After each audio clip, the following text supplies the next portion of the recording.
Coming up on Mountain News this morning, a special event is held to honor those who work so hard to help Eastern Kentucky recover after devastating flooding hit our region. And an empowering event is held at a university here in our region that's all about encouraging young women to do great things. Dedicated to Eastern and Southern Kentucky, this is WYMT Mountain News this morning.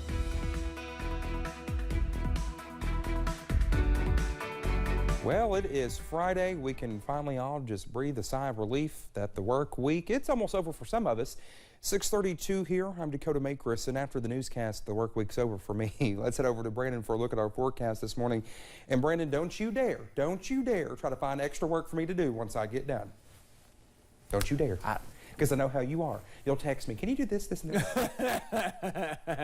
You literally, hey, did you see this? Can you put this listen, you do you. You do you. I'm literally going to get my things and leave. That's what I'm doing. That's right. All right, the forecast this morning, not too bad to be outside at all today. It's going to be a fairly nice forecast. A little chilly this morning, though. Let's go down to Corbin first, and we'll see it's 42 down that way along I-75, just south of the camera over at London. We showed you a little earlier this morning, but overall not too bad. Not too much traffic out there. 32 Clintwood, 50 Logan. That is the range this morning. A lot of 30s and 40s out there, upper 30s, low 40s. So it got a little colder than we expected. We expected a few more clouds to also be around as well. Regional temperatures 60 on the beach down at Myrtle Beach, 38 Pittsburgh, 44 Springfield, Missouri, 50 Memphis, Huntsville, Alabama, Knoxville's at 43, Indianapolis at 39, the Big Apple at 47 this morning up in NYC. Breakfast forecast, we are going to see those bowls have some 40s there, maybe some 30s, and again, maybe just a few clouds this morning before the sunshine takes over this afternoon. Dakota? All right, Brandon, thank you. 2 men are in jail facing charges after a deputy noticed one of them not wearing a seatbelt during a traffic stop.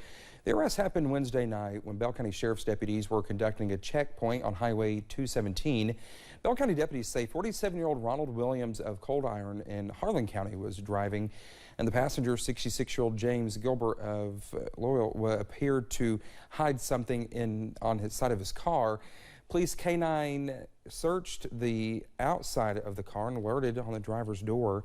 After a search, deputies say they found a pistol, rifle, several small bags, and what they believed were meth and fentanyl, a syringe, and nearly $28,000. Well, we continue to learn more about a school bus crash that happened in the Lotts Creek area of Perry County Thursday morning. Chief Deputy Jason Duff with the Perry County Sheriff's Office tells us the driver suffered what appeared to be a medical emergency, causing him to drive off the road and into an embankment. He says the driver was taken to a hospital. The 10 students on board were not injured. He had already picked up some children and was on his way up Lotts Creek to pick up more children this morning. I wanted to make sure the kids were okay, make sure they felt safe, and knew that everything was going to be okay. Well, the driver's name and condition is currently not being released. The Hazard Perry County Chamber of Commerce handed out its 2022 Business Appreciation Awards Thursday, showcasing businesses and organizations for their impacts on our communities. But some awards were given to those who served as lifelines during the flooding in late July. Several businesses and organizations were honored for their roles in the Perry County community. Several businesses and organizations were honored for their roles in the Perry County community and region Thursday afternoon, like Hazard First Baptist Church, who received the Best Nonprofit Award for its work in flood relief. We started immediately on mud outs, and we had people that were coming from Kansas with search dogs, rescue dogs, cadaver dogs, looking for people that have been swept away in the flood. Since the flooding, the church has housed nearly 500 volunteers. Now the church members are working on rebuilding.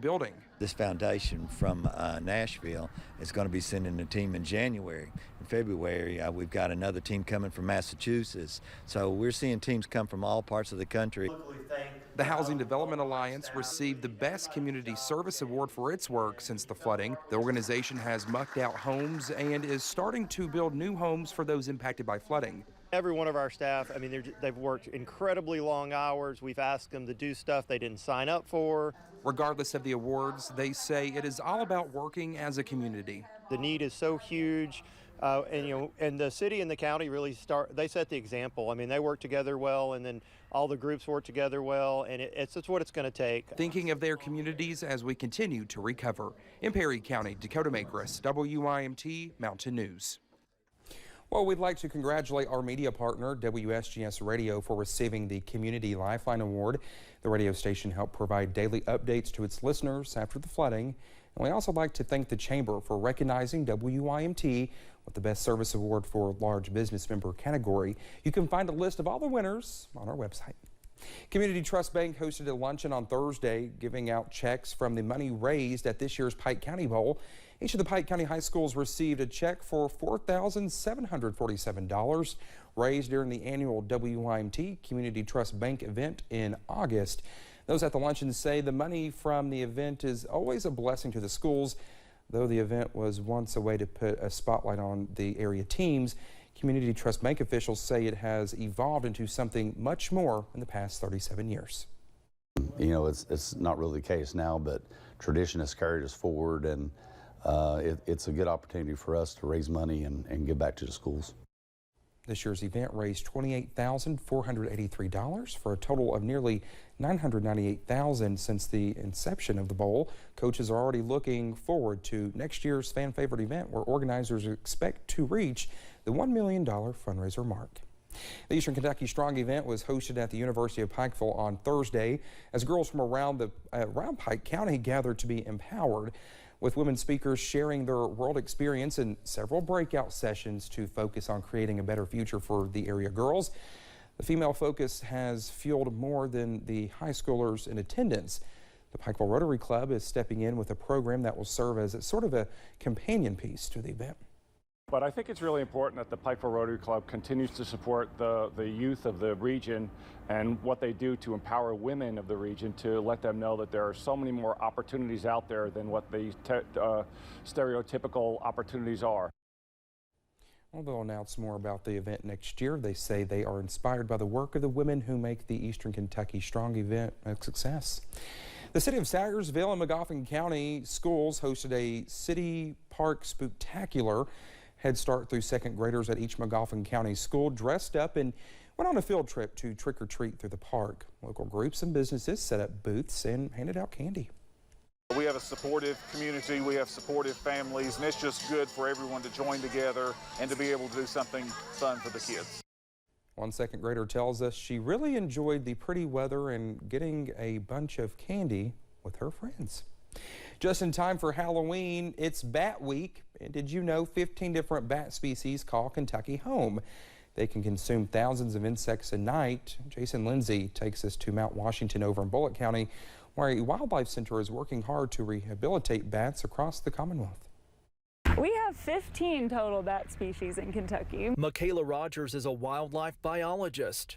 All of the bats in Kentucky eat insects, so they are not going to impact humans. They don't want to hurt humans. They don't suck blood. I'm hanging out here in the Bat Room. It's located at the Second Chances Wildlife Center in Mount Washington, Kentucky.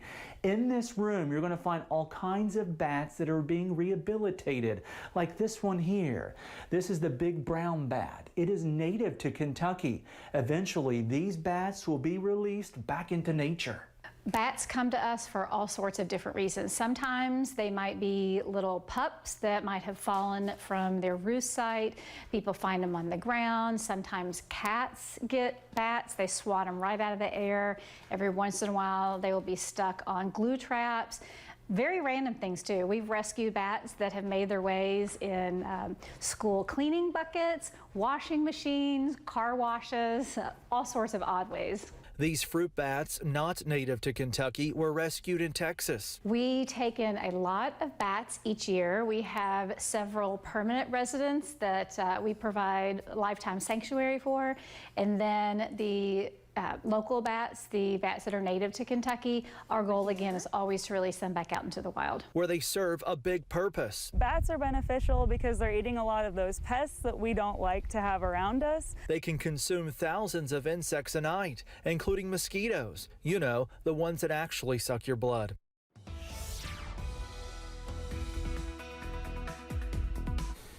All right then, so learned some interesting things there about bats and all that good stuff there. 641, we're looking again at the possibility for some clouds this morning as you head out the door across parts of the region.